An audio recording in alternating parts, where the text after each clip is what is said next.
और आप तमाम हजरात जो अपने घरों से चल कर यहाँ तशरीफ़ लाए, अल्लाह तबारक व ताला हम सबको जज़ाए खैर अता फ़रमाए। आमीन रब्बल स्टेज पर आलमीन। जलवा अफरोज़ बिरादर मोहतरम खलीफ़ा हुज़ूर ताजदार अहले सुन्नत तर्जमान क़ादरियत हज़रत हाफ़िज़ व क़ारी अब्दुल क़य्यूम क़ादरी राजी मद्दज़िल्लहुल आली, बिरादर अज़ीज़ हज़रत मौलाना अज़्ज़ाम मियाँ साहब क़ादरी सल्लल्लाहु ताला, आज के इस इजलास के मेहमान ख़ुसूसी हज़रत मौलाना तनवीर क़ादरी साहब अज़हरी मद्दज़िल्लहुल आली, दीगर उलमाए किराम अइम्माए इज़ाम और आप तमाम हज़रात, ये जलसा ताजुल फ़हूल एकेडमी का एक मरकज़ी जलसा है। बेशक आप हज़रात की काफ़ी मेहनतें और कोशिशें इससे वाबस्ता हैं। अनीस पटेल साहब मौजूद हैं, याकूब नागौरी साहब हैं, पूरी टीम है कसाई महल्ले की। तकरीबन 25 साल से ये जलसा मुनक़िद हो रहा है। सुबहान अल्लाह सुबहान। कभी मस्जिद के अंदर भी हुआ एक दो बार, मगर ये मुस्तकिल इसी जगह पर हुज़ूर ताजदार अहले सुन्नत महबूब गौसे आज़म हमारे पीर व मुर्शिद सुबहान अल्लाह हज़रत अक़दस क़ुद्दस सिर्रुल अज़ीज़ की सरपरस्ती और सदारत में मुनक़िद होता रहा। आज भी हज़रत की रूहानियत हमारी सरपरस्ती फरमा रही है। बेशक सुबहान अल्लाह सुबहान। उनकी तवज्जुहात हमारी तरफ मबज़ूल है। अल्लाह तबारक व ताला इसी तरह हमें अपने पीरों का वफ़ादार रखे। आमीन और पीराने सिलसिला की तवज्जो हमारी तरफ मबज़ूल रखे। आमीन या रब्बल आलमीन आमीन। मरकज़ी इजलास है। वैसे तो इस जलसे की तारीख़ ये रही है कि यही जश्न क़ादरी इसी मकाम पर रात को 3, साढ़े 3, 4 बजे तक भी चला है। जी मगर अब तर्जुमान क़ादरियत ये चाहते हैं कि हम हर काम वक्त की नज़ाकत को देखते हुए करें। तो चूँकि नाज़िम आला है ख़ानक़ाह के और इदारे के, ताजुल फ़हूल एकेडमी उन्हीं के ज़ेरे निगरानी चलती है, वो जनरल सेक्रेटरी हैं इसके, तो वक्त की पाबंदी करते हुए ये सूरत हाल सामने आई कि 9 बजे जलसा बाज़ाब्ता शुरू हो जाए और बहुत जल्दी फिर ख़िताब शुरू हो जाए, ताकि हम अपने वक्त के अंदर अंदर अपने ख़िताब को मुकम्मल कर लें और जो पैगाम देना है और जो आप तक पहुंचानी है बात, वो आप तक पहुंचे। तो फिर एक बार मुबारकबाद पेश करता हूं आप तमाम हज़रात को, उलमा को, जो हमारे तशरीफ़ लाए हैं, स्टेज पर जलवा अफरोज़ हैं। अल्लाह तबारक व ताला इनकी उम्र में, इनकी इल्म में बरकतें अता फ़रमाए, इनकी हिफाजत फ़रमाए और इसी तरह दीन मतीन का इनसे काम लेता रहे। आमीन आमीन या रब्बल आलमीन। और आप सब लोगों के और इन उलमा के सदक़े व तुफ़ैल इस फ़कीर को भी अल्लाह तबारक व ताला सिराते मुस्तकीम पर चलाए। अभी मदीने शरीफ की हाज़िरी के दौरान, बल्कि मदीने शरीफ जा रहे थे, जब रास्ते में 3 शेर हो गए, समात फरमाइए, इरशाद हो। एक मतला और 2 शेर हुए, फिर उसके बाद शेर नहीं हुए। मदीने शरीफ पहुँच के तो एक अजीब कैफियत होती है हाय हाय कि नमाज़ें पढ़ लें या कुरान की तिलावत कर लें या दुरूद शरीफ पढ़ लें या गुंबद खज़रा की ज़ियारत कर लें या बैठे रहें खामोश आंखें बंद किए हुए, क्या कर लें कुछ समझ में नहीं आता। सुबहान अल्लाह। तो ये रास्ते में हुए, एयरपोर्ट से मदीने शरीफ जाते में रास्ते में 3 शेर हो गए। अर्ज़ किया था कि बाबे जन्नत पे न रोके कोई बेचारों को, आए हाय हाय हाय वाह वाह वाह वाह वाह। बाबे जन्नत पे न रोके कोई, न रोके, इसमें कैफियत है, हाय उस हाय कैफियत तक मैं आपको पहुंचाना चाहता हूँ। सुबहान अल्लाह सुबहान अल्लाह। एक बेचारगी है, आए हाय हाय, एक मिन्नत है, एक गुजारिश है, एक फरियाद है, आए हाय, एक बेबसी है और एक यकीन है, आ हा हा, एक एतमाद है, सुबहान अल्लाह, एक ईमान है, आए हाय हाय, एक तवक्कुल है, आ हा हा, एक भरोसा भी है। सुबहान तो अल्लाह। पहले मिसरे में हसरत व यास और दूसरे मिसरे में यकीन और एतमाद और ईमान की बात। आए हाय हाय हाय, उस वाह, वाह। कैफियत को मुलाहिजा करें इरशाद हो कि बाबे जन्नत पे न रोके कोई बेचारों को। ये जन्नत की तरफ जाने वाले ये बेचारे हैं, आए हाय हाय, गुनाहगार हैं, कमज़ोर हैं, बहुत मुमकिन है कि दरवाजे पे रोक लिया जाए। बाबे जन्नत पे न रोके कोई बेचारों को, साथ में लेके चले आप गुनाहगारों को, सुबहान अल्लाह, सुबहान साथ में लेके चले आप गुनाहगारों को, बाबे सुभान जन्नत अल्लाह, पे न सुभान रोके अल्लाह। कोई बेचारों वाह को, वाह वाह वाह। साथ में लेके चलें आप गुनाहगारों को और खुल्द में जाएंगे इंशाअल्लाह, खुल्द में जाएंगे। पहले लबे कौसर तो चलो, आय हाय हाय हाय हाय।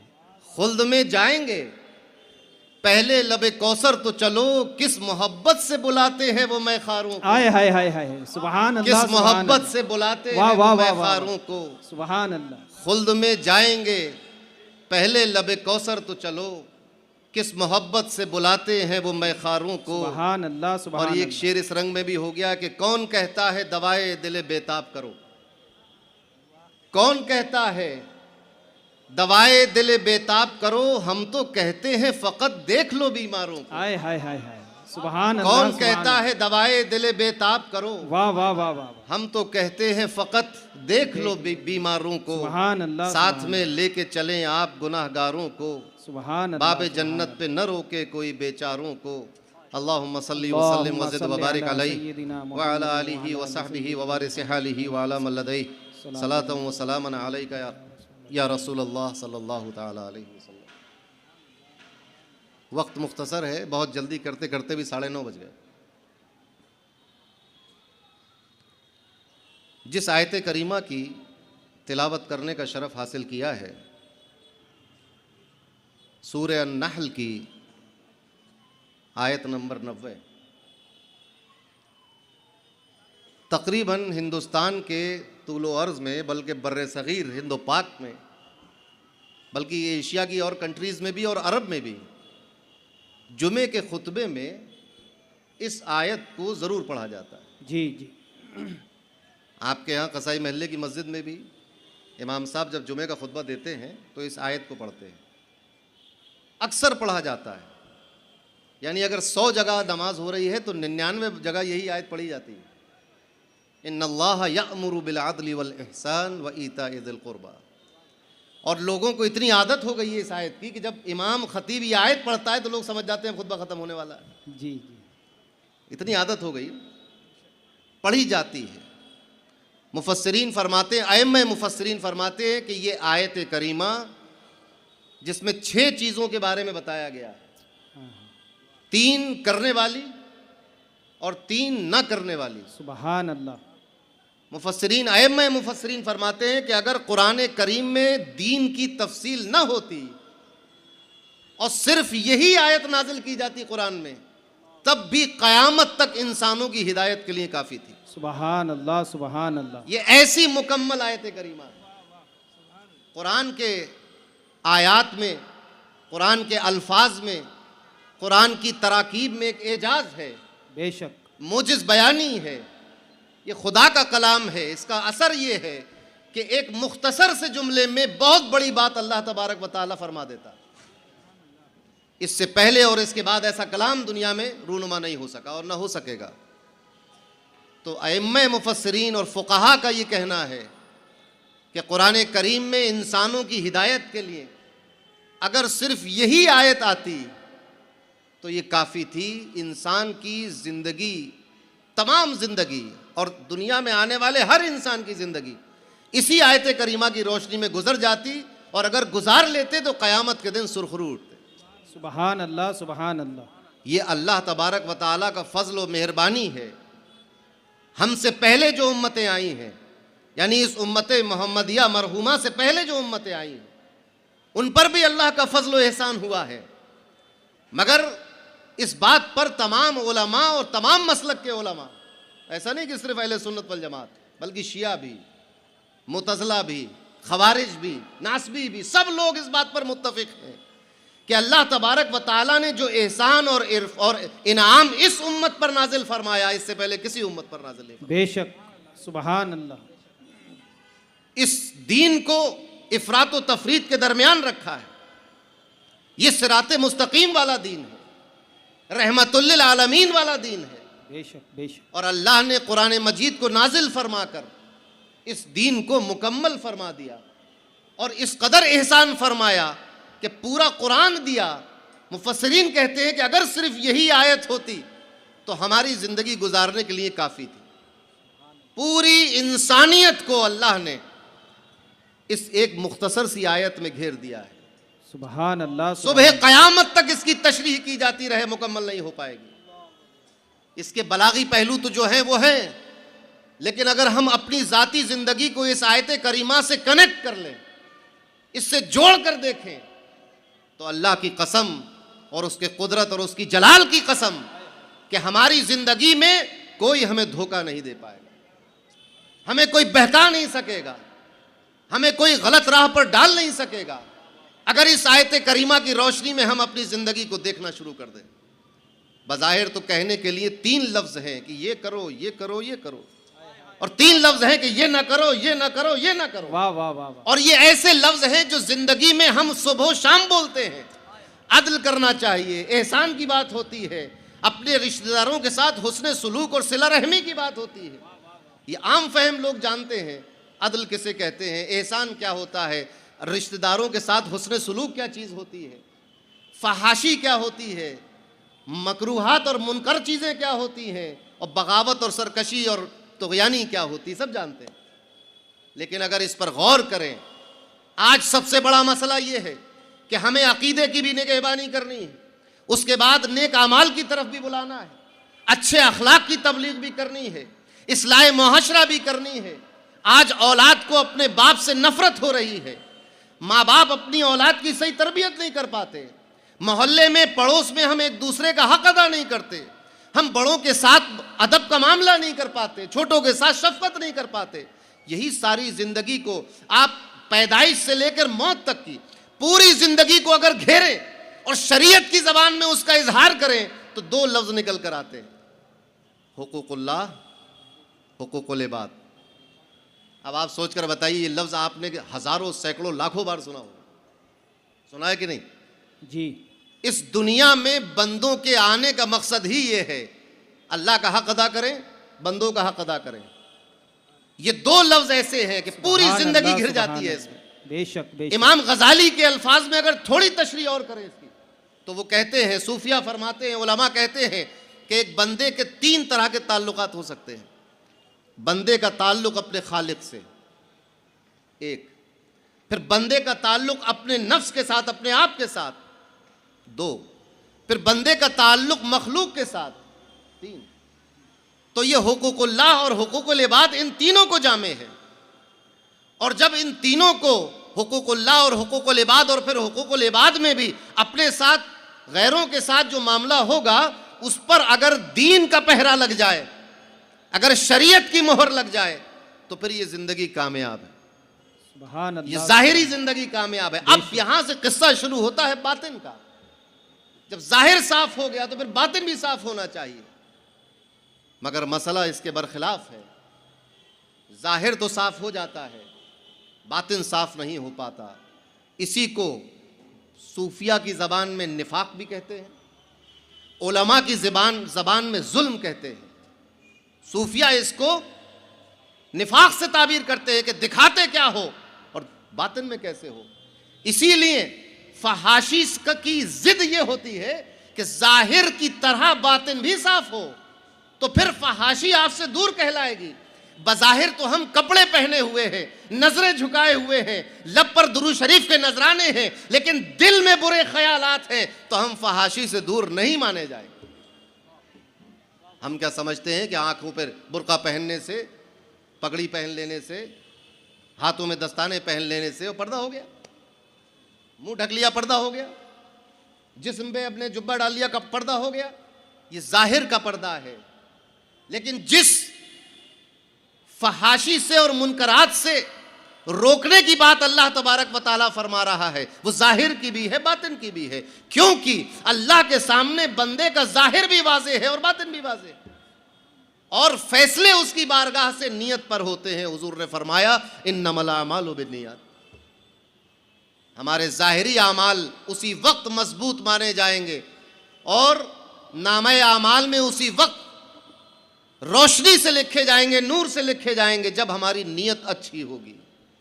नीयत अच्छी ना हो, आमाल कितने ही अच्छे हों, वो आमाल रियाकारी में जोड़े जाते हैं, दिखावे में, शो ऑफ में जोड़े जाते हैं।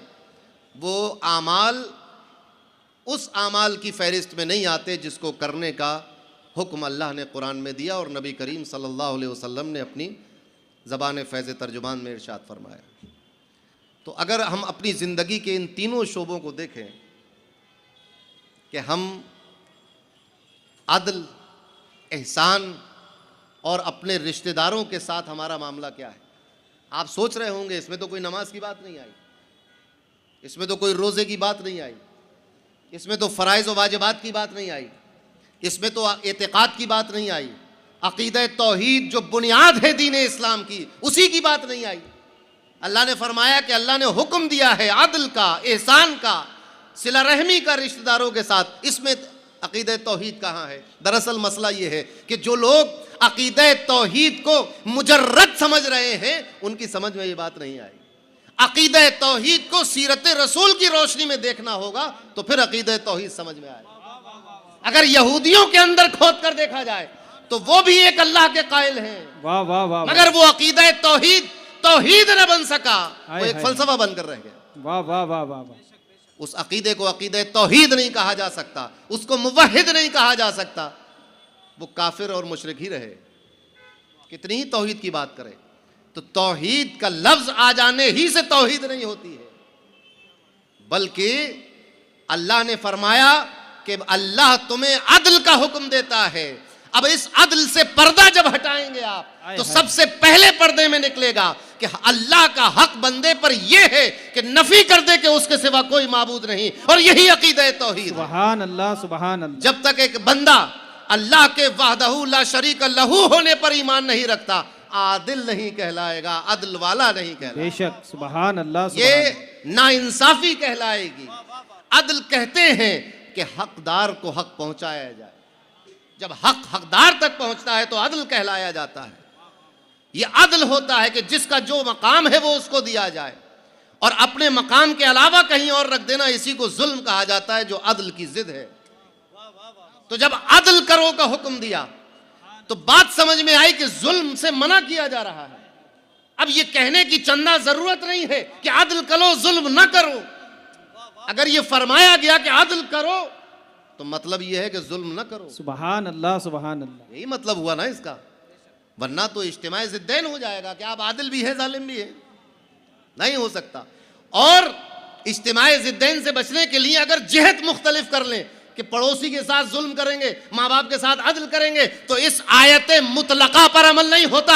अल्लाह ने किसी जिहत से मुक़य्यद नहीं किया है अदल को। फरमाया इन्नल्लाह यामुरु बिल अदली वल इहसान, मुतलकन अदल की बात की है। अब पड़ोसी के साथ रुख होगा तो अदल होगा, घर में होगे तो अदल होगा, बच्चों के साथ होगे तो अदल होगा, सड़क पर होगे तो अदल होगा, कारोबार में होगे तो अदल होगा, तिजारत में होगे तो अदल होगा, नौकरी करोगे तो अदल होगा, और अगर दीन में होगे तो अदल होगा। नारे तकबीर, नारे रिसालत, जश्ने कादरी, जानशीने ताजदार अहले सुन्नत, नारे तकबीर, नारे रिसालत। सुभान अल्लाह, सुभान अल्लाह। तो अल आदलुल अकबर, सबसे बड़ा अदल ये है कि बंदा इस बात का इकरार कर ले कि अल्लाह है। यह है सबसे बड़ा अदल। इसी अदल के नीचे सारे अदल और आदिल होंगे। अगर आप बहुत बड़े जज हैं, बड़े काजी हैं और बड़े फैसला करने वाले हैं, बड़ी अदालत है आपकी, लेकिन आप अल्लाह पर ईमान नहीं रखते, कादर मुतलक पर ईमान नहीं रखते, शिर्क और कुफ्र में मुब्तला हैं, तो फिर आप पूरी दुनिया का हक उसको देते रहें, आप आदिल नहीं होंगे कुरान की नज़र में। बात समझते चलिए। और ये बात अल्लाह तबारक व तआला ने मुखातब करके इरशाद फरमाई, इन्नल्लाह यामुरु बिल अदली वल इहसान। अल्लाह हुक्म देता है एहसान का, तो अब एहसान अदल का हुक्म देता है। तो अदल, अब इस आयत करीमा में अगर लफ्ज़ तौहीद नहीं है तो इसका यह मतलब हरगिज़ नहीं है कि इसमें तो अक़ीदा तौहीद मुज़मर नहीं। ये ऐसी जामे आयत करीमा है, बल्कि ऐसा जामे कलमा और लफ्ज़ है अल अदल कि इसमें तमाम एतिक़ादियात और तमाम ईमानियात और तमाम अखलाकियात और तमाम मामलात, तमाम शोबों के इसमें समा गए हैं। ज़रूरत है कि हम इसके पर्दे हटाते जाएं और इसमें से इस अदल का मफ़हूम समझते जाएं। मुफस्सिरीन ने फरमाया कि अदल का एक मतलब ये है कि अल्लाह की तौहीद का ऐलान कर दिया जाए, उसको माबूद मान लिया जाए और उसको ला शरीक माना जाए, उसको वहदहू माना जाए, इस पर ईमान रखा जाए। ये अदल की मंजिल है, इसी के नीचे फिर सारी तफरियात होंगी। तो अकीदे तौहीद भी इस आयत में शामिल है। अकीदे नबूवत की बात आती है। अल्लाह ने फरमाया कि अल्लाह अदल का हुक्म देता है।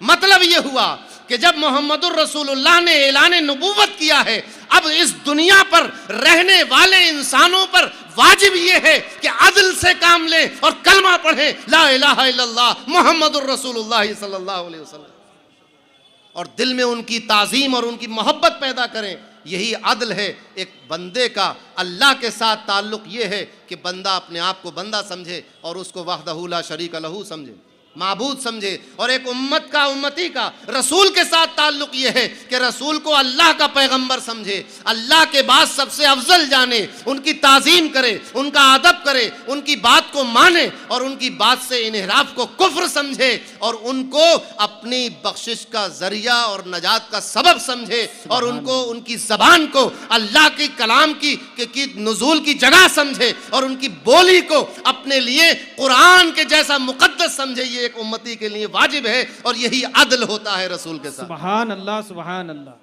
लोगों ने तफरीक कर दी कि हुजूर की बात अलग और कुरान की बात अलग। इस दुनिया में एक ऐसा फ़िरका भी है।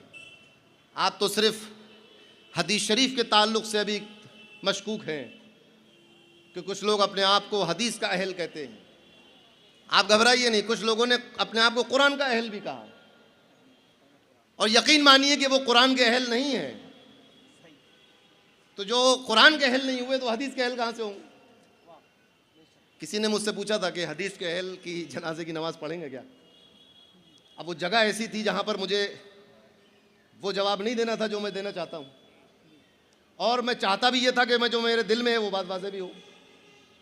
तो अल्फाज तो मैंने कहा कि देखो ऐसा है, एक फ़िरका है जो कुरान का अहल कहता है अपने आप को और दो नमाज़ों का मुनकर है, काफिर है। तो जो कुरान का अहल होकर मुसलमान ना हो सका, हदीस तो कुरान से कम ही होती है, तो उसके अहल होकर आप कैसे इस पाए पहुंच जाएंगे? लिहाजा नमाज इसकी होगी ना उसकी होगी। नमाज होगी मुसलमान की, मोमिन की। और सुन्नी जो है वो सुन्नी की नमाज पढ़े, वहाबी वहाबी की पढ़े, शिया शिया की पढ़े, गुमराह गुमराह की पढ़े, सुन्नी सुन्नी की पढ़े, अल्लाह खैर सल्लल्लाहु। इसमें इतनी डिबेट की क्या जरूरत? जो जैसा है वो ऐसा करे। इसमें लड़ाई लड़ लेना और झगड़ा कर लेना और मारपीट कर देने की नौबत ही नहीं। भाई जो सुन्नी है वो सुन्नी है, जो सुन्नी नहीं है वो सुन्नी नहीं है। अपने अपने तौर पर हर आदमी को जीने का हक है ना। हर आदमी के हाथ में आज संविधान की किताब है, हर आदमी को अपनी मर्जी जीने का हक है। आपने अपना रास्ता तय कर लिया है, हुजूर की गुस्ताखी का रास्ता तय कर लिया, आपने कर लिया। हमने हुजूर के अदब का रास्ता तय किया, हम उस पर चलेंगे। तो ना आप हमारे पास जबरदस्ती करो ना हम आपसे जबरदस्ती करें। मसला खराब कब होता है? जब हमारे नौजवान से ये कहा जाता है कि ये नमाज गलत पढ़कर आए हो, जब तक नमाज इस तरह नहीं पढ़ोगे नमाज नहीं होगी। ये मीलाद की महफिल गलत मुनक्किद कर दी तो शिर्क और हराम है, यहां मसला गड़बड़ होता है। हमने कब कहा कि आपके फला फला काम जो है वो जहन्नमी है? हमने तो नहीं कहा। लेकिन जब आप मीलाद मुस्तफ़ा को, अज़मत रसूल को, दुरूद व सलाम को और हमारे मामूलात को कुफ्र और शिर्क की खूंटी पर लटकाएंगे तो जवाबन हमें भी कुछ कहना पड़ेगा। कम से कम सफाई देने का मौका तो हमें मिलना चाहिए। न तड़पने की इजाज़त है न फरियाद की है, न तड़पने की इजाज़त है न फरियाद की है। घुट के मर जाऊं ये मर्जी मेरे सय्याद की है। आप तो जो चाहे वो फरमा दें, लिख दें, छपवा दें। अरबी में भी लिखो, फारसी में भी लिखो, उर्दू में भी, अंग्रेजी में भी, हिंदी में भी। उसके जवाब में अगर हम अल-मुतक़द शाये कर दें, उसके जवाब में हम बवारिक शाये कर दें, उसके जवाब में हम सैफुल जब्बार शाये कर दें या कोई तकरीर कर दें, तो ये हो जाता भाई बड़े कट्टरपंथी हैं आप, सख्त हैं। अरे भाई सख्त हम हैं या वो सख्त था जिसने हजरत फातिमा की कब्र में गोलियां मारी हैं? अल्लाहु अकबर, अल्लाहु अकबर। जन्नतुल बकी में जिसने कब्रों पर गोलियां चलाई वो ज्यादा जालिम था या ये कहने वाला जालिम है कि गुम्बद खजरा महफूज रहेगा, इसको तोड़ा नहीं जा सकता?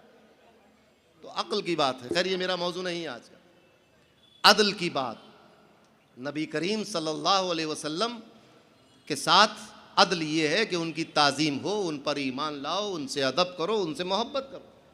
यह है अदल। अब जरा सोचें, अल्लाह ने हुक्म दिया इन्नल्लाह यअमुरु बिल अदल, अल्लाह ने हुक्म दिया अदल का। तो जब अल्लाह के साथ ताल्लुक बंदे का होगा तो तौहीद का होगा, और जब रसूल के साथ होगा तो अकीदा रिसालत वाला होगा, ताजीम का होगा, तस्दीक का होगा, उनकी बात मानने का होगा, अदब का होगा। यही अदल है। और अगर ये अदल पैदा ना हो सका तो फिर जुल्म की तरफ बात जाएगी। और अल्लाह ने जा बजा फरमाया कि अल्लाह जालिमों को पसंद नहीं करता, अल्लाह जालिमों का साथ नहीं देता, अल्लाह जुल्म को पसंद नहीं करता, और अल्लाह तबारक व तआला जालिमों को हिदायत नहीं देता। ये भी फरमाया कुरान में। तो अदल करो। अब ज़रा सोचे, अल्लाह ने अदल का हुक्म दिया, अक़ीदा तौहीद और रिसालत और तमाम अक़ायद इसके अंदर आ गए। इसी अदल के अंदर एहसान का हुक्म दिया है। जब हम दीन को कैटेगोरिकल तौर पर समझने की कोशिश करते हैं तो नबी करीम सल्लल्लाहु अलैहि वसल्लम की वो मशहूर हदीस हमारे सामने आती है, सही हदीस, जिसको हम हदीस जिब्रील भी कहते हैं। उसमें बहुत सहल अंदाज में दीन की तशरीह कर दी गई कि दीन है क्या। नतीजा ये निकला कि दीन किसे कहते हैं। जिब्रील आए दीन सिखाने के लिए, और क्या सिखा कर गए? ईमान क्या है, इस्लाम क्या है, एहसान क्या है। ये तीन चीजें सिखा कर गए, और इन तीन चीजों को नबी ने फरमाया कि ये दीन सिखा कर गए। सुभान अल्लाह, सुभान अल्लाह। ये तीन चीजें मिलकर दीन होंगी। जब कुरान ये कहता है उदखुलू फिस्सिल्म काफ़ा, दीन में मुकम्मल दाखिल हो जाओ, तो मतलब ये लिया जाएगा कि ईमान पुख्ता होना चाहिए, इस्लाम सही होना चाहिए, एहसान हमारे हाथ में हो तो हम मुकम्मल दीन में दाखिल हो। बेशक, सुभान अल्लाह, सुभान अल्लाह। तो दीन के ये तीन शोबे निकले। ईमान सही हो तो ईमान सही हो तो अकीदा तौहीद सही हो, हमारा कॉन्सेप्ट क्लियर होना चाहिए कि अल्लाह के सिवा कोई माबूद नहीं है। वो कुछ भी हो सकता है, माबूद नहीं हो सकता। वो रहेगा मखलूक ही, कुछ भी हो। अब कुछ भी हो तो दुनिया में एक ही मिसाल ऐसी है, एक ही मिसाल ऐसी है कि अल्लाह के उलूहियत और कुदरत कामिला के सामने अगर कोई मिसाल पेश की जा सकती है मखलूक में से कि देखो अगर ये भी हो तब भी खुदा नहीं हो सकते, वो एक ही ज़ात है, हमारे और आपके और सारी कायनात के आका व मौला मोहम्मद मुस्तफ़ा सल्लल्लाहु अलैहि वसल्लम की। कि उनके बाद तो कोई ऐसी शय नहीं है जिसके बारे में ये कहा जाए कि तुम आसमान भी हो जाओ तो तुम अल्लाह के बराबर नहीं। आसमान की हैसियत क्या है? आसमान तो फिर वैसा पैदा करेगा और पैदा कर सकता है, लेकिन मोहम्मदुर रसूलुल्लाह सल्लल्लाहु अलैहि वसल्लम भी जिनकी नज़ीर मुमतनिउन मिसाल है, उनका उनके बारे में उलमा का कहना कि मुमतनिउन नज़ीर हैं। ये मुहाल बिज़ात है, मुमतना बिज़ात है। जिस तरह अल्लाह तबारक व तआला खुदकुशी पर कादिर नहीं है, इसी तरह मिसाल मोहम्मदुर रसूलुल्लाह भी तहत कुदरत नहीं आती। तो ये मुमतना बिज़ात है, मुमतना बिलगैर नहीं। तो जब हुजूर का मकाम भी अल्लाह के बराबर नहीं हो सकता, और ये बात अहले सुन्नत वल जमात बहुत अच्छी तरह जानते हैं। हमारे मसलक में यही लिखा हुआ है, हमारे उलमा यही बयान करते हैं, हमारी किताबें यही बता रही हैं, हमारा कुरान और हदीस का ज़ख़ीरा और अइम्मा मुज्तहिदीन के अक़वाल यही बता रहे हैं कि अल्लाह के जैसा कोई नहीं। लेकिन यहीं पर बस नहीं है, फिर हम ये कहते हैं व अशहदु अन्ना मुहम्मदन। बात अल्लाह की बेनियाजी की, उसकी पाकी की, उसके तक़द्दुस की बात हो गई, जब उलूहियत की बात हो गई, जब ये इकरार कर लिया वहदहू ला शरीक लहू, उसके बाद हम क्या कहते हैं? व अशहदु अन्ना मुहम्मदन अब्दुहु व रसूलुहु। बेशक हम गवाही देते हैं कि मोहम्मदुर रसूलुल्लाह सल्लल्लाहु अलैहि वसल्लम अल्लाह के बंदे हैं, अल्लाह के रसूल हैं।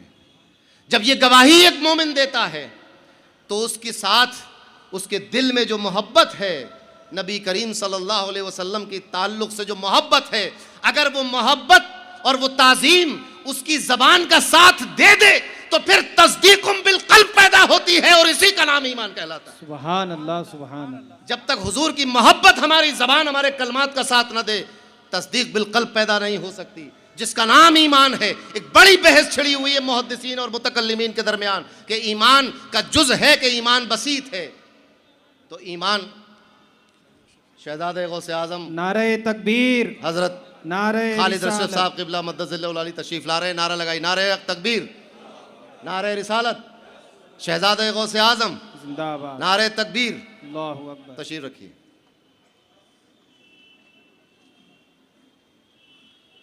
अल्लाहुम्मा सल्ली व सल्लिम व ज़िद व बारिक अलैहि व अला आलिहि व सहबिहि व वारिस हालिहि व अला मन लदैहि सलातु व सलामुन अलैका या रसूल अल्लाह सल्लल्लाहु अलैहि वसल्लम।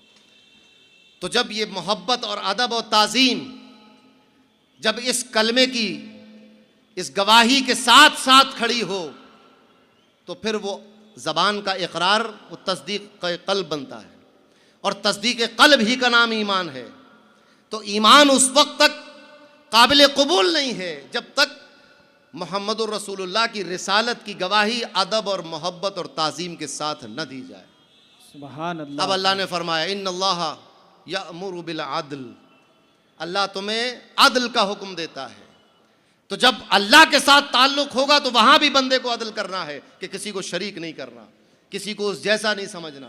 और जब रसूल के साथ ताल्लुक पैदा हो तो वहां भी अदल करना है कि रसूल को अल्लाह का बेटा नहीं कहना है, अल्लाह का बंदा कहना है, अल्लाह का रसूल कहना है, अल्लाह का महबूब कहना है, अल्लाह के बाद इस कायनात में सबसे अशरफ व आला और अफजल मानना है, तब जाके हक अदा होगा। तो अकीदा तौहीद और रिसालत भी इस अदल में शामिल है। अब आप अपनी तमाम अकायद की सारी शोबाजात में आप इसको अप्लाई कर सकते। अल्लाह ने अदल का हुक्म दिया है। ये एक इल्ज़ाम है अहले सुन्नत वल जमात पर कि हमारी तौहीद कमज़ोर है। हमारी तौहीद कैसे कमज़ोर होगी? हमारी तौहीद उस वक्त कमज़ोर होती जब हम अल्लाह के साथ किसी को शरीक करते। ये अजीब जुल्म बल्कि सितम बालाए सितम है कि अगर हम ये कहें कि मौला इस साहिब मज़ार पर रहमत नाजिल फरमा और ये सूरह फातिहा का सवाब इसको भेज। आदमी कहता है देखो शिर्क कर दिया। अरे शिर्क कर रहे होते तो साहिब मज़ार से कहते कि है साहिब मज़ार इसका सवाब अल्लाह को भेज, अब तो बराबरी होती। जब एक बंदा ये कह रहा है कि मौला इसका सवाब मखदूम माहमी को दे, तो इकरार कर रहा है कि मखदूम माहमी खुदा नहीं है, वरना उन पर सलाम नहीं भेजा जाता, सवाब नहीं भेजा जाता। वाह वाह वाह वाह। समझ में आई? सुभान अल्लाह सुभान अल्लाह। जब ये कह तो दिया हमने कि इसका सवाब इनको भेज। है कोई दुनिया में ये ऐलान नबूवत से पहले कुछ लोग अल्लाह पर भी सलाम भेजते थे, अल्लाह पर भी सलाम। अल्लाह ने मना कहा, अल्लाह ने कहा वो तो खुद सलाम है, हुवा सलाम, उस पर क्या सलाम भेज रहे हो? सुभान अल्लाह सुभान अल्लाह। अब अल्लाह पर सलाम ना भेजो कि अल्लाह तुझ पर सलामती हो, नहीं कहा जाएगा, वाह, बल्कि वाह। ये कहा जाएगा अल्लाह हम पर सलामती हो, वाह वाह वाह। नबी पर सलामती हो, सुभान उम्मत पर सलामती हो, तमाम दुनिया पर सलामती हो, लेकिन अल्लाह पर अब सलाम नहीं भेजा जाएगा। सुभान अल्लाह तो अगर हम बुजुर्गों को, औलिया को अल्लाह समझते तो उन पर दुरूदो सलाम क्यों भेजते? अल्लाह पर भेजता कोई दुरूदो सलाम? यहीं से तफरीक पैदा हुई। लोग कहते हैं कि नहीं ये धोखा दे रहे हैं आप इस तरह से मुशरिक नहीं हैं। मैंने कहा चलिए एक दरवाज़ा बंद हुआ, दूसरी तरह से मुशरिक होंगे। फिर ये तो मान लिया कि इसमें मुशरिक नहीं, फिर कैसे मुशरिक? कहा कि इस तरह कि आप इनसे इस्तिआनत करते हैं, इनसे मांगते हैं, आप अल्लाह से भी मांगते हैं, लिहाजा शिर्क है। ये एक ऐसा कुल्लिया है जिसको बातिल करने के लिए किसी दलील की ज़रूरत नहीं। ये अपने आप में मुनकर बात है, अपने आप में एक बेदलील और बेसिबात बात है कि तुम इसलिए मुशरिक हो कि अल्लाह से भी मांगते हो, बंदों से भी मांगते हो, लिहाजा शिर्क हो गया। शिर्क के तहक्कुक के लिए ज़रूरी है कि जो आदमी ये तलब कर रहा है उस आदमी के दिल में अकीदा तौहीद न हो, तब तो तलब करना शिर्क बनेगा। इस बात को समझते चले। हम चूंकि अपने दीन को नहीं जानते, लिहाजा कोई भी चार किताबें पढ़कर आता है और गुमराह कर देता है कि ये शिर्क हो गया है। तुम बुजुर्गों से मांगते हो, अल्लाह ने कुरान में कहा कि अल्लाह के सिवा किसी को ना पुकारो, किसी को अल्लाह के सिवा ना पुकारो। कुरान में बारहा कहा गया है ला तदउ मा अल्लाह इलाहन आखर।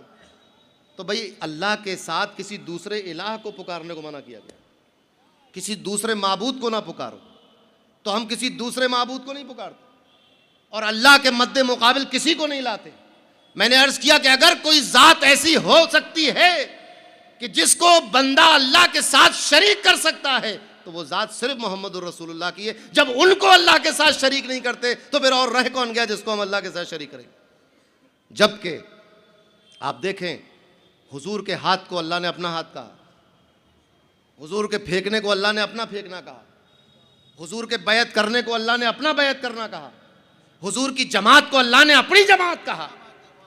तो अब उसके बावजूद भी सुन्नी मुसलमान का अकीदा तौहीद इतना मजबूत है, अल्लाह तो कह रहा है यदुल्लाहि फौका अयदीहिम, मगर हम कह रहे हैं कि वो दस्ते कुदरत है, वो रसूल का हाथ अलग है, अल्लाह का दस्ते कुदरत। सुभान अल्लाह। अल्लाह के शरीक नहीं किया रसूलुल्लाह को, वाह, ये नहीं वाह। कहा कि हुजूर का यही हाथ अल्लाह का हाथ है, अल्लाह का हमने यही कहा कि अल्लाह का तो हाथ ही नहीं कोई। तमाम अहले सुन्नत वल जमात का यही मानना है। कुरान में यदुल्लाहि फौका अयदीहिम, हुजूर ने अपने सहाबा के हाथ पर हाथ रखकर बैत की थी, हुजूर ने हाथ रखा। अल्लाह ने फरमाया यदुल्लाहि फौका अयदीहिम, ए रसूल जिन्होंने तुमसे बैत की है ये अल्लाह से बैत की इन्होंने और इनके हाथ पर अल्लाह का हाथ। फिर भी हम क्या कहते रहे, अब्दुहु व रसूलु, और यही कहते रहे कि यद से मुराद यहां ये हाथ नहीं है बल्कि ये कुदरत मुराद है, इताअत मुराद, ये ताईद मुराद है, अल्लाह की नुसरत मुराद है।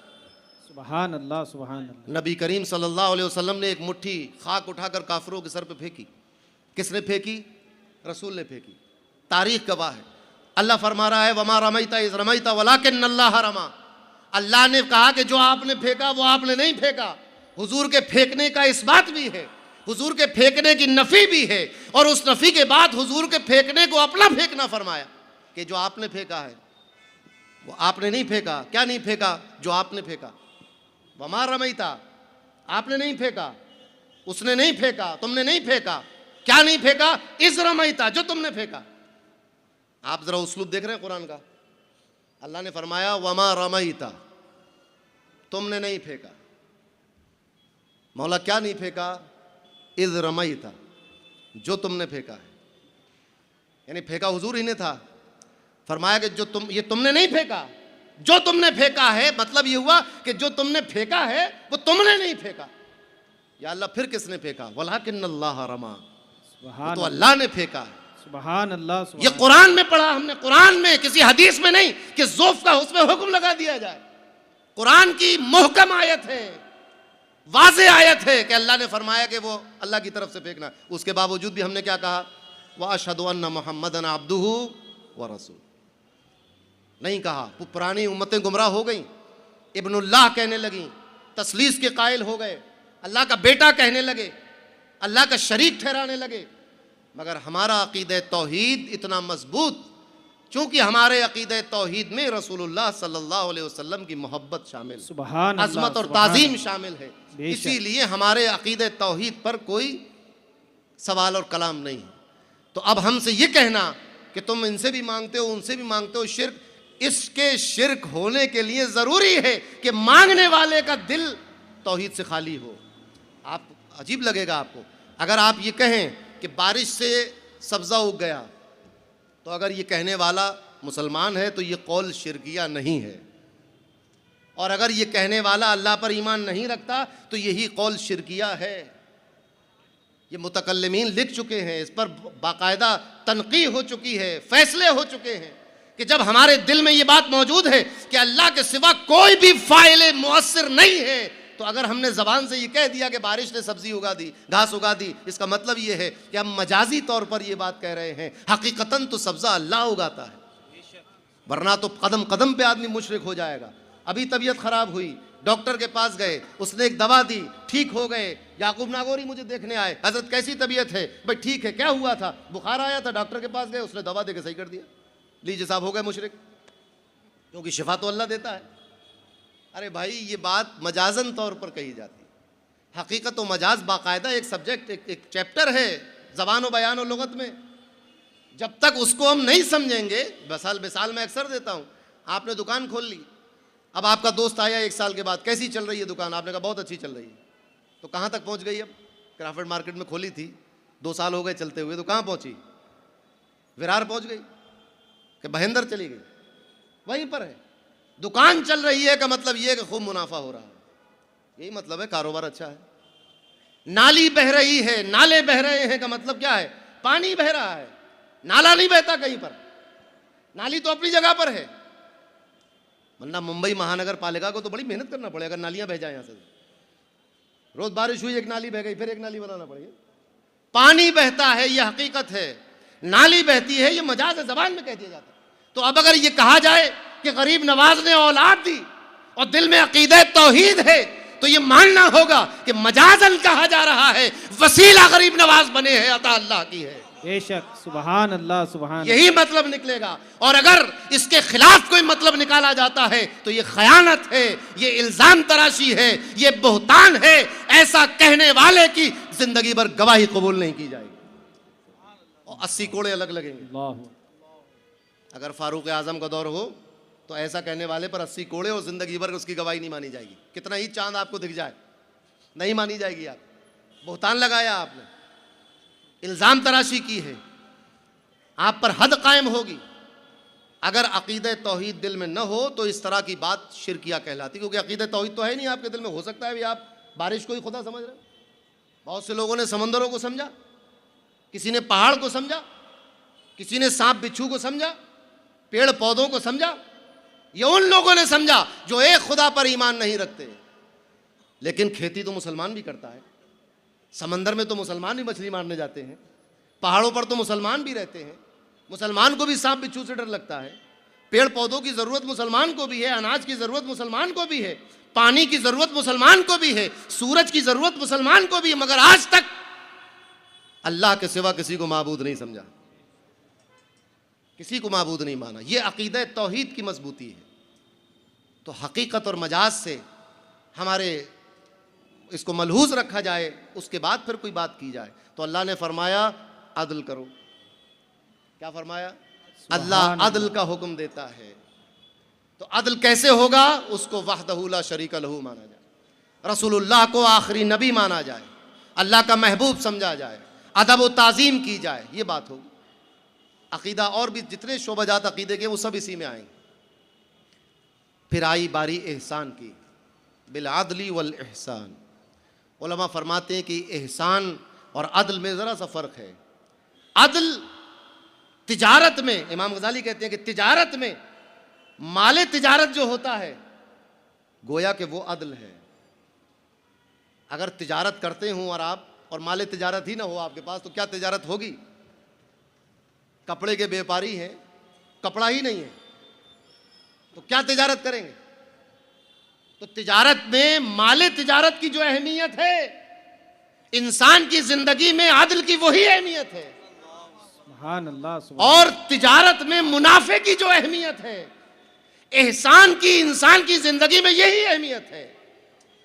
अदल माले तिजारत है और एहसान मुनाफा तिजारत है।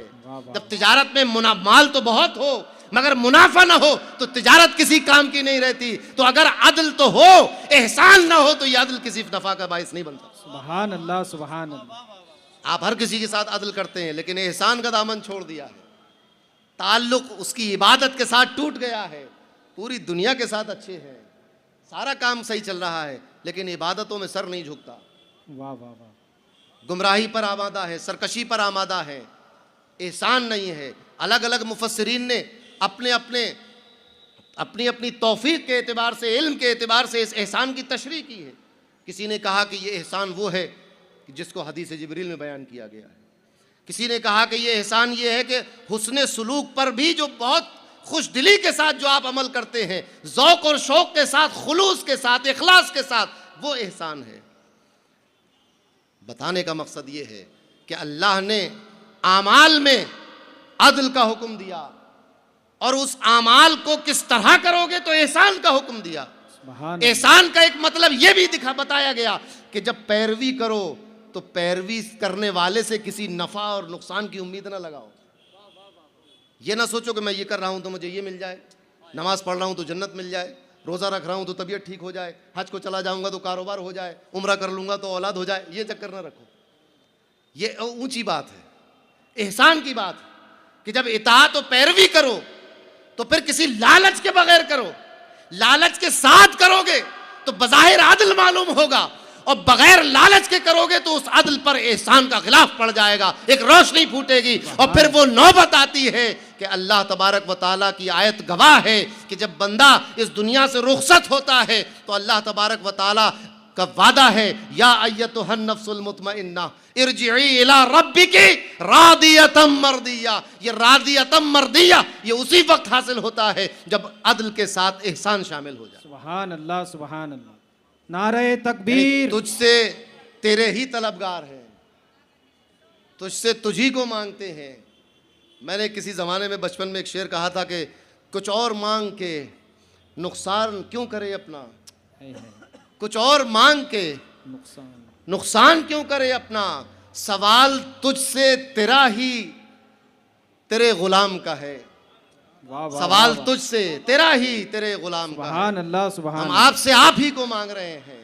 ए रब, हम तुझसे तेरी रजा चाहते हैं। हाय, हाय। ए हुजूर, हम आपको चाहते हैं। किसी ने कहा था कि दौलते कौनैन होगी इस सवाली हाथ पर। हाय हाथ हाय। का शेर, दौलते कौनैन होगी इस सवाली हाथ पर, आप खाली हाथ रख दे इस मेरे खाली हाथ पर। वाह वाह वाह वाह वाह। आप मेरे हो जाएं, सुभान मेरे लिए इतना काफ़ी है। मुझे दुनिया की कोई और शय नहीं चाहिए। और ये मकाम है सूफिया का। हमारे दिल, चूंकि अभी हमारे दिलों पर वो नूर नहीं है, लिहाजा हम वो कैफियत में नहीं आ सकते। मगर जो सूफिया हैं, जिनको अल्लाह ने अपना कुर्ब अता फरमाया है, जिनके दिलों को साफ कर दिया है, जिनके दिलों में तजल्लियात और अनवार की बारिश होती है, उनको ये कैफियत आती है कि मौला अब तू राजी हो जाए। जन्नत न मिले उसका मुतालबा नहीं है, सेहत न मिले उसका मुतालबा नहीं है, रिस्क न मिले उसका मुतालबा नहीं, मौला तू राजी हो जा। ये सूफिया का बड़ा मकाम है। जब उस मकाम पे सूफी पहुंचता है, ये उसी मकाम की बात है। हज़रत इब्राहिम बिन अदहम और हज़रत शफीक बल्खी की जब मुलाकात हुई तो इस पाए के बुजुर्ग थे। पूछा कि शफीक कैसी ज़िंदगी गुजरती है। कहा कि हुजूर, जब कुछ खाने को मिल जाता है शुक्र अदा करता हूँ, जब नहीं मिलता है सब्र कर लेता हूँ। फरमाया, शफीक, ये काम तो बल्ख के कुत्ते भी कर सकते हैं कि जब मिल जाए तो शुक्र अदा करें, ना मिले तो सब्र कर लें। अर्ज किया, हुजूर आप क्या करते हैं? फरमाया कि जब कुछ नहीं मिलता है शुक्र अदा करता हूं, और जब कुछ मिल जाता है ईसार कर देता हूं, खिला देता हूं, तकसीम कर देता हूं। सुभान अल्लाह सुभान। अपने लिए नहीं रखता। उस मकाम पर जब बंदा पहुंच जाए तो फिर अल्लाह के सिवा और रसूल के सिवा उसे और कोई चीज़ नहीं चाहिए होती। फिर तो पूरी दुनिया उसके पीछे पीछे होती। मखदूम सिमना के शहजादे यहाँ बैठे हुए हैं, हाय हाय। तारिक उस सल्तनत, सुभान अल्लाह। क्या क्या छोड़ कर आ गए थे, क्या क्या छोड़ दिया। तख्त तो ताज छोड़ दिया। आज तो सारा झगड़ा कुर्सी का है, तख्त का तो झगड़ा है। बस किसी भी तरह हो, ऐसे हो कि वैसे हो, तख्त रहे, हुकूमत रहे, इख्तिदार रहे। वहां अबन अंजद दरबार था, बाप दादा के ज़माने से चला आ रहा था। किसी से हमला करके, लड़ के, मार के नहीं छीना था, चला आ रहा था। सब लोग आपके सामने हाथ बांधे हुए थे। दरबारी मौजूद थे, वज़रा मौजूद थे, आपकी प्रजा मौजूद थी और बहुत खुश भी थी आपसे, क्योंकि आप एक रहमदिल बादशाह थे और एक आला नस्ल के, असीलुन नस्ल, हुजूर के शहजादे लख्त जिगर मौला अली के। क्या किया? जिस दिन ये बात जहन में आ गई कि सवाल तुझसे तेरा ही तेरे गुलाम का है, तलतल सल्तनत छोड़ दी। बज़ाहिर दुनिया देख रही थी कि हीरे जवाहरात के ढेर पर लात मारकर इस फकीर ने अच्छा नहीं किया, मगर मशीयत कह रही थी कि मेरे इस बंदे ने तो आज क्या हासिल किया है, इसने दुनिया की दौलत छोड़ दी है, आज से सारी कायनात इसकी गुलामी करेगी, हवा इसका हुक्म मानेगी, पानी इसका हुक्म मानेगा। और आजकल सबसे बड़ा मसला जिन्नातों का है। हर तीसरे आदमी को कुछ ना कुछ करा दिया है, कुछ ना कुछ हो गया है, किसी आसिफ में है, किसी ने ये है, वो है, वो भी वहां जाके सर डाल जाते हैं। किस छह पे हुकूमत नहीं हो गई उनकी। तो अहलुल्लाह का ये हाल, तो जो उस मर्तबे पर पहुंच जाता है तो वो फिर इससे बेनियाज हो जाता है कि मेरे जिस्म में ताकत है कि नहीं है, मेरे पास दौलत है कि नहीं है, वो तो फिर अल्लाह अल्लाह पे लग जाता है। तो अल्लाह ने हुक्म दिया एहसान का, एहसान भी साथ में रखो। तो ये नफ़ा है तिजारत का, ये हमारी ज़िंदगी का नफ़ा है ये एहसान। हुस्न सुलूक व ईता इज़िल क़ुरबा, अपने रिश्तेदारों के साथ सिला रहमी करो, उनको कुछ दिया करो। अल्लाह ने जो तुम्हें रिस्क दिया है उसमें से जो तुम्हारी ज़रूरत के अलावा तुम्हारे पास है उसमें से तकसीम करो। आप ये देखें, चूँकि अल्लाह यहाँ पर अदल और एहसान की बात कर रहा है, लिहाजा बंदे को मजबूर नहीं किया कि खुद ना खाओ पड़ोसी को खिला दो, नहीं कहा। ईता इज़िल क़ुरबा की तफसीर आप पढ़ें, मुफस्सिरीन कहते हैं कि ज़रूरत से ज़ायद माल में से, यानी तुम अपना पेट भर लो, माँ बाप का भर लो, बच्चों को खिला दो, बीवी को खिला दो, जब और अल्लाह ने और दिया है तो फिर अपने गरीब रिश्तेदारों को भी दो। ये नहीं फरमाया कि खुद ना खाओ दे दो। ये उस मर्तबे की बातें हैं जिस मर्तबे पर मखदूम सिमना और इब्राहिम बिन अदम है, महबूब इलाही जिस मर्तबे पर हैं, शम्स मारेरा जिस मर्तबे पर हैं, शायनुल हक सैफुल्लाह मसलूल जिस मर्तबे पर है, ये उस मर्तबे की बात है। क्या फरमाया कि ज़रूरत से ज़्यादा हो। तुम्हारी ज़रूरत से ज़्यादा का मतलब ये कि तुम्हारे ज़िंदा रहने के लिए उतना हो गया, अब जो बचा है, जो ज़्यादा है, उसमें से आप अपने रिश्तेदारों का ख्याल रखें, करीबी रिश्तेदारों का, दूर के रिश्तेदारों का, अपने आसपास वालों का, अपने करीब का, अकारिब का, आयज़ा अकारिब बोलते ना, और उन्हीं लोगों का ख्याल रखो। आप ज़रा सोचें, ये एक ऐसा नुस्ख़े कीमिया है अपने आयज़ा और अकारिब के साथ हुस्न सलूक करने का।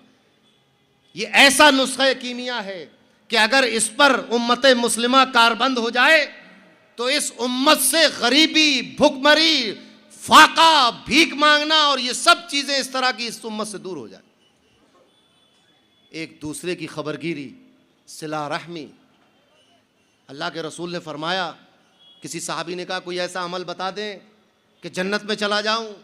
सही रिवायत है, गालिबन बुखारी की है। फरमाया कि नमाज, रोज़ा, ये सब जो फ़राइज़ व वाजिबातें करो और अपने रिश्तेदारों का ख्याल रखो। आप सोचिए, सिला रहमी यानी ताल्लुक, रिश्तेदारों से ताल्लुक तोड़ लेना, अपने अहबाब से ताल्लुक ख़त्म कर लेना अल्लाह को नापसंद है कि उसका कोई बंदा दूसरे बंदे से ताल्लुक तोड़ ले, बेइज्जती करे, झूठे मुकदमे लिखवा दे। आज हम इस्लाह मुआशरा की इतनी कोशिश कर रहे हैं, इस मोहल्ले में भी बहुत सारे इजलास होते हैं, पूरे हिंदुस्तान में इजलास हो रहे हैं इस्लाह मुआशरा के नाम। आप सोचें कि नौबत ये आ गई है कि खुद मुआलिज को दवा की ज़रूरत पड़ गई, खुद तबीब जो है बीमार हो गया है, खुद साबुन को धोने के लिए अब डिटर्जेंट पाउडर की ज़रूरत पड़ गई। ये उम्मत तो खुद इस्लाह करने वाली उम्मत थी। कुंतुम खैरा उम्मतिन का लक़ब लेकर आई थी कि अब पूरी दुनिया की इस्लाह तुम्हें करनी है। नौबत ये आ गई है कि अब पूरी दुनिया मिलकर मुसलमानों की इस्लाह कर रही है। नए नए मौके पर आप देखें, नई नई जमातें खड़ी हो जाती हैं। क्या करने आए आप? हम इस्लाह करने आए। क्या करोगे भाई? मस्जिद में थोड़ा रुकेंगे 2-4 दिन और इस्लाह करेंगे आप। अरे भाई, किस बात की इस्लाह करोगे? ये उम्मत ही इस्लाह करने वाली।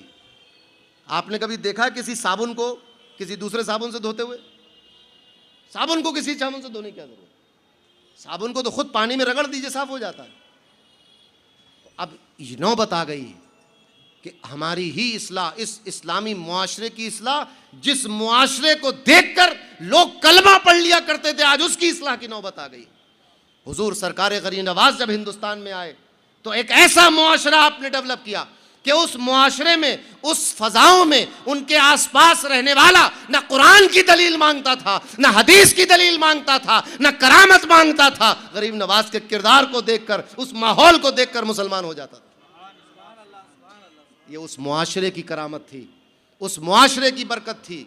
लिहाजा रिश्तेदारों के साथ सिला रहमी करना, उनके साथ हुस्न सलूक करना। आप देखें कि इन 3 चीज़ों में अकायद भी आ गए, आमाल भी आ गए, दुनिया में सिला रहमी भी आ गई, लोगों के साथ हुस्न सलूक भी आ गया, माँ बाप के हुकूक भी आ गए, औलाद के हुकूक भी आ गए, अल्लाह और रसूल के हुकूक भी आ गए, पड़ोसी के हुकूक भी आ गए। सारी जो ज़ाहिरी एक अच्छी ज़िंदगी हो सकती है वो पूरी आ गई। मुफस्सिरीन फरमाते हैं कि अब फिर से इस आयत को पढ़ो, अब बातिन के लिए पढ़ो।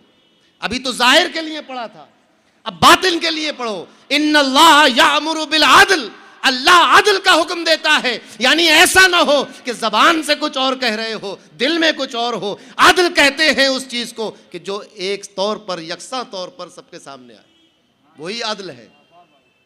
जुल्म नहीं है। अपने साथ, लोगों के साथ बातिन को, जाहिर को दुरुस्त कर लेना, बातिन को गलत रखना, ये अदल नहीं है, ये धोखा है। अल्लाह को धोखा देना है। अल्लाह फरमाता है कि अल्लाह को धोखा तो कोई दे नहीं सकता, ये खुद अपने आप को धोखा दे रहे। तो अब बातिनी तौर पर भी इसी का अमल होगा कि हमारे ख्यालात कैसे हैं, हमारे नज़रियात कैसे हैं। क्या दिल में कीना है? नहीं नहीं, दिल तो कीना रखने की जगह नहीं है, ये तो मोहब्बत रसूल रखने की जगह है, अल्लाह की मोहब्बत रखने की जगह है। इसमें बुग़्ज़ अगर आ गया तो अदल का दामन छूट गया, और अल्लाह अदल का हुक्म देता है।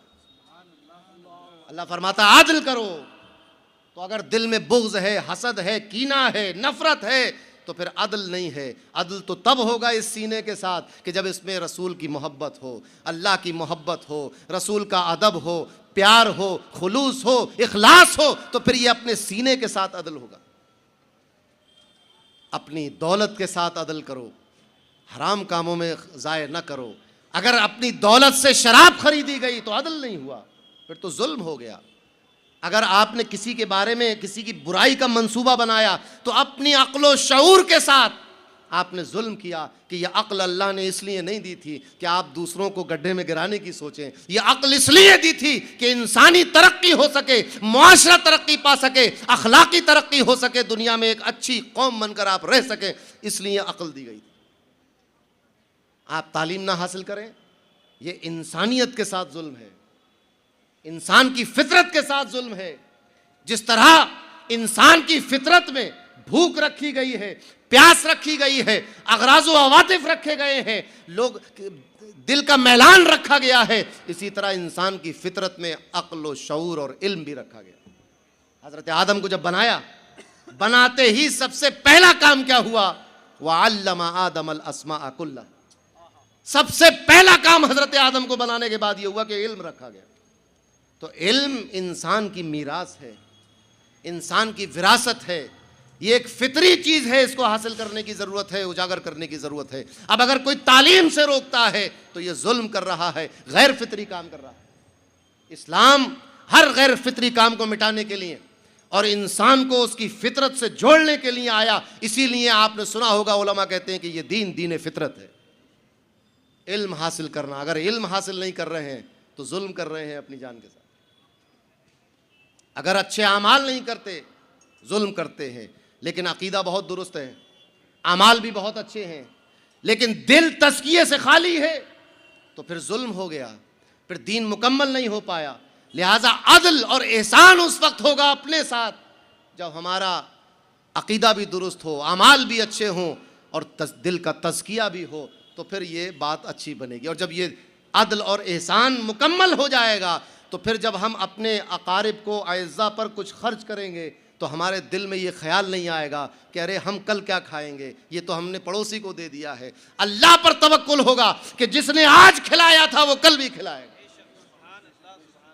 गालिब जैसा एक शायर, गालिब को तो अकीदे पर भी कोई पता ठिकाना नहीं उसका कि क्या था। लोग कहते हैं शिया था, कोई कुछ कहते गुमराह था, शराबी था, मगर बात बड़े पते की कह गया है कि कल के लिए कराज न खिस्सत शराब में। बात तो बहुत बुरी कही उसने, मगर आप देखें इस बात को, कल के लिए कराज न खिस्सत शराब में। कल क्या पीऊंगा ये सोचकर आज कम ना पियो। कल के लिए कराज न खिस्सत शराब में, ये सूए जन है साक़ी कौसर के बाब में। अरे साक़ी कौसर, तुम्हारे साक़ी कौसर है तो तुम आप ये सोच रहे हो कि आज पूरी पीली तो कल क्या पी। तो गालिब की गुमराही की बात थी। लेकिन आप इसको जरा इस तौर पर देखें कि आप खाना बचा लोगे आज, तो ये सूए जन रज़्ज़ाक़ के बारे में नहीं है क्या? तुम आज कपड़े बचा लोगे, क्या ये सूए जन खालिक के बारे में नहीं है? तुम आज अपने घर में ज़ख़ीरा कर लोगे, क्या ये सूए जन खालिक के बारे में नहीं है? क्या तुम्हारा एतमाद अब खत्म हो गया? दौलत कमाने तक तो अल्लाह पर एतमाद था, जब दौलत का ज़ख़ीरा आया तो क्या एतमाद खत्म हो गया? आप सोचे क्या सिकंदर आज़म से ज़्यादा दौलत कमा लेंगे, या फ़िरौन से ज़्यादा दौलत कमा लोगे, या नमरूद और हामान और शद्दाद से ज़्यादा दौलत कमा लेंगे? नहीं कमा सकते। क्या हुआ इनका? बदायूं में एक फ़कीर आता था, गलियों में फिरता था, तो वो ये भीख मांगता था, तो ये कहता था कि एक नज़्म पढ़ता था, क्या लाया था सिकंदर, क्या ले गया सिकंदर, थे दोनों हाथ खाली जब वो कफन से निकले। बड़े बड़े बादशाह गुजरे, सऊदी अरब के शाह फहद, कितने बड़े बादशाह हैं, सोने का पहाड़ उनके पास, तेल के कुएं उनके पास, दुनिया भर की दौलत। मगर एक दिन आया कि सफ़ेद कपड़े में, दो चादरों में लिपटे हुए रखा हुआ है, और इमाम कह रहा अस्सलातु अलल मय्यित अलल अमवात, आओ मुर्दे की नमाज पढ़ लो। ख़त्म हो गया किस्सा। तो हम अपने कमाए हुए माल को अपना समझना जिस दिन छोड़ देंगे, उस दिन इस आयत करीमा पर अमल होगा। हमारा कमाया हुआ माल अल्लाह का है।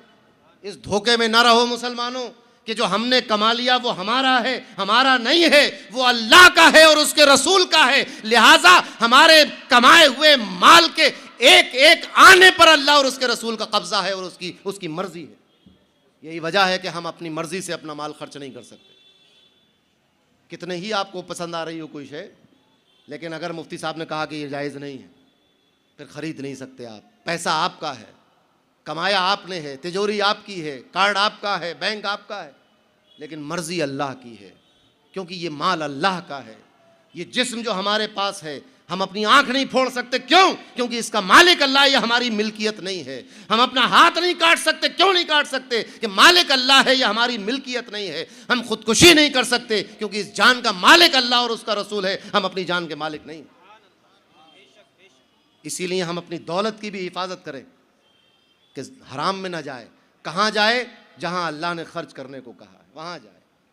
अल्लाह ने फरमाया अपने ऊपर खर्च करो, अपने माँ बाप पर खर्च करो, अपनी औलाद पर खर्च करो, बीवी बच्चों पर खर्च करो, पड़ोसियों पर खर्च करो, अपने अजीज़ व अकारिब पर खर्च करो, और अल्लाह की राह में खर्च करो, मदारिस में, मसाजिद में खर्च करो, गरीबों को, मोहताजों को, मिस्कीनों को, यतीमों की इससे मदद करो, ये फरमाया है। लेकिन आज हम अपने माशरे को देखें। खैर, ये एक दूसरा रुख है, मैं इस पर जाना नहीं चाहता। अभी आयत करीमा का थोड़ा सा हिस्सा बाकी है, उस पर कुछ रोशनी डालूँ, फिर अपनी बात ख़त्म करूँगा। तो ये 3 हुक्म दिए हैं करने के, ये 3 कर लें, आधी ज़िंदगी सुधर गई। आधी ज़िंदगी नहीं, पूरी आप तराजू में तोल सकते हैं।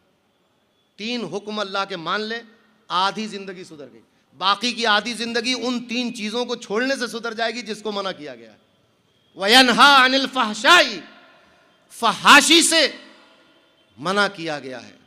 फहाशी क्या है? आमतौर पर फहाशी का मतलब यह है कि बेहयाई, नंगे होकर आ जाना सब सड़कों पर, ये बेहयाई है। गाली बक देना किसी को बेहयाई है। बेशर्मी की बातें करना बेहयाई है। आपको बताऊं, नमाज कज़ा करना भी बेहयाई है, रोज़ा न रखना भी बेहयाई है। अरे हया किससे कर रहे हो? पड़ोसी से हया कि वो देख ले न देख ले कोई फर्क नहीं पड़ता, और वो कि जो हर हाल में देख रहा है, न रात में उससे पोशीदा हो, न दिन में उससे पोशीदा हो, न मैदान में उसकी नजरों से ओझल हो, न कमरे में उसके बसारत से अब बाहर हो, हर हाल में देख रहा है, उससे कोई हया नहीं। मैं नहीं जानता कि आपने नमाज पढ़ी, आप नहीं जानते कि मैंने पढ़ी कि नहीं, मगर वो तो जानता है।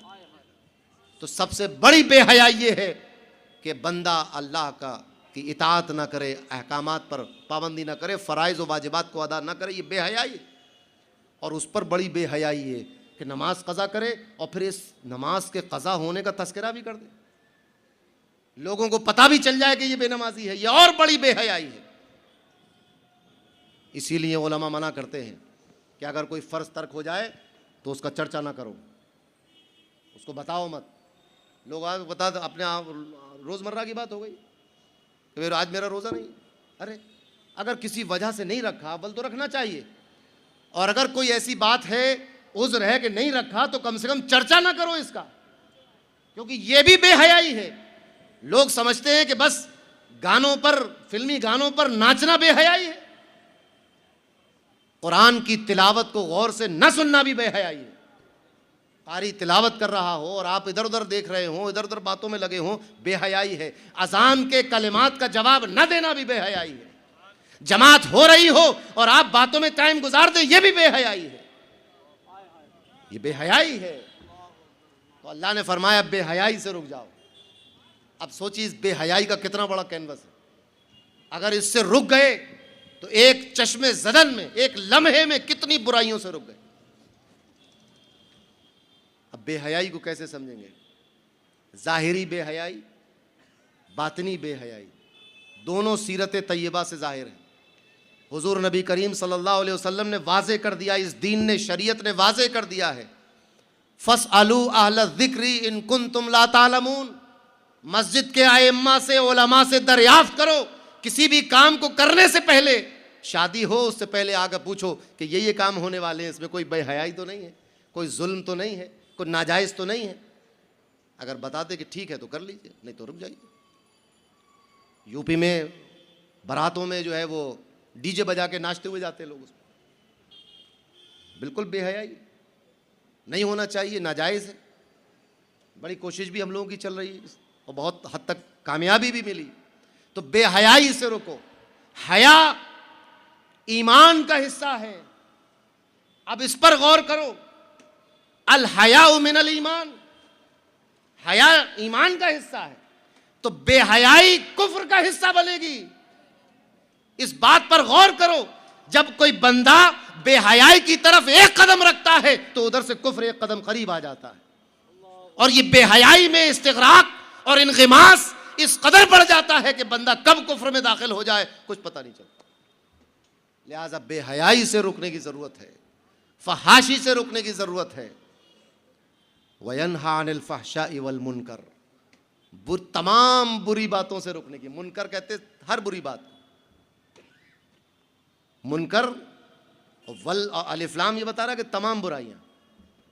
अब जिस जिस चीज का भी नाम बुराई है उससे रुक जाइए, जिस जिस चीज का नाम बुराई है उससे रुक जाना है। आप सोचें, ये उसूल है, कितने फिंगर टिप्स पे आपके। आपको अदल करना है, एहसान करना है, ईताए ज़िल कुर्बा यानी अपने रिश्तेदारों का ख्याल रखना है, फहाशी से बचना है, तमाम बुराइयों से दूर रहना है, वल बगी, और सरकशी से दूर रहना है, बगावत से दूर रहना है, तुग़यानी से दूर रहना है। आप सरकश नहीं हो सकते, आप बागी नहीं हो सकते, क्योंकि आप अपना सर अल्लाह की बारगाह में झुका चुके हैं और उसके अहकामात को तस्लीम कर चुके हैं, रसूलुल्लाह के सामने सर झुका चुके हैं कि अब जो वो चाहेंगे वो होगा, लिहाजा बगावत नहीं हो सकती। अब आप दायरे से बाहर नहीं जा सकते, यह आप पर वाजिब और ज़रूरी है कि बगावत के नीचे रहनी चाहिए बात, इन्हिराफ से पीछे रहनी चाहिए बात, दीन की किसी भी बात से आगे निकलने की कोशिश न करें। जब ये बात आ जाए सामने कि ये दीन है तो फिर सरे तस्लीम खम हो जाना चाहिए। अल्लाह ने फरमाया यइज़ुकुम लअल्लकुम तज़क्करून, ये नसीहत की बातें हैं। अल्लाह नसीहत फरमाता है तुम्हें ताकि तुम इसको याद रखो और इस पर अमल कर सको, हिदायत पा सको इससे। तो ये एक मुख्तसर सी आयत कुरान करीम की, जिसकी मुकम्मल तफसीर तो मैं, क्या मुझ जैसा कम इल्म और हेच मदान क्या कर सकेगा। उलमा ने इस पर दरिया बहा दिए। जुमे के हर खुतबे में हम ये बात सुनते हैं, लेकिन अब अगले जुमे को जब ये आयत सुने तो हमारे जहन में ये पूरा मंजर साफ हो जाना चाहिए, और पिछले जुमे से इस जुमे तक का एहतिसाब हमारे सामने होना चाहिए कि उस जुमे से इस जुमे तक हमने क्या किया, हमने अदल किया कि नहीं किया, एहसान किया कि नहीं किया, रिश्तेदारों के साथ सिला रहमी की कि नहीं की, फहाशी से बचे कि नहीं बचे, बुराइयों से रुके कि नहीं रुके, कहीं दीन के साथ कोई बागियाना रवैया तो हमने नहीं अपना लिया। इसका एहतिसाब करो, और जब पूरा हफ्ता एहतिसाब में गुजरे और अगर अच्छा पाओ अल्लाह का शुक्र अदा करो और मदद तलब करो कि अगला हफ्ता भी ऐसी गुजर जाए, और अगर कहीं कोई लग़ज़िश पाओ इस्तग़फ़ार करो, तौबा करो और अल्लाह से गुजारिश करो, मौला अपने प्यारे हबीब के सदक़े में इस लग़ज़िश को माफ़ फरमा और नेक कामों की तौफ़ीक़ अता फरमा। मुआशरा भी अच्छा होगा, शराब और ड्रग्स और नशे की हालत भी दूर हो जाएगी, क्योंकि ये सब तुग़यानी में आता है, सब मुनकरात में आता है, इसको छोड़ने का हुक्म दिया गया है। पाकी, पाकीज़गी, तहारत, फर्माबरदारी, इताअत, पैरवी, इन सब को अपनाने की ज़रूरत है कि ये अदल में आते हैं, एहसान में आते हैं, सिला रहमी में आते हैं, और कहीं जाने की ज़रूरत नहीं, हमें किसी के पास जाने की ज़रूरत नहीं। अल्लाह ने हमारे दरमियान अपने नबी को भेजा है, और वो नबी किरदार वाला नबी, दीन वाला नबी, इल्म वाला नबी, मारिफत वाला नबी, उसने आकर दुनिया के हर इंसान की ज़िंदगी के हर मसले को वाज़े कर दिया है। अब किसी और की तरफ देखने की ज़रूरत नहीं है। सीरत का आईना अपने सामने रखिए और अपनी शक्ल उसमें देखिए, अपने बाल देखिए, अपना चेहरा देखिए, अपने अतवार देखिए, अपना ज़ाहिर भी देखिए, अपना बातिन भी देखिए, और जब ये लगने लगे आपको कि हम रसूलुल्लाह सल्लल्लाहु अलैहि वसल्लम की सीरत पर अमल करने वाले हैं, तो फिर अल्लाह का शुक्र अदा कीजिए और अल्लाह से इस्तिक़ामत तलब कीजिए। अल्लाह तबारक व तआला हमारी इस मजलिस को कबूल फ़रमाए। जो कुछ कहने सुनने में कुछ गलती खामी हो गई, अल्लाह ताला मुझे माफ़ फ़रमाए, और जो कुछ हमने सुना कहा उस पर हमें अमल करने की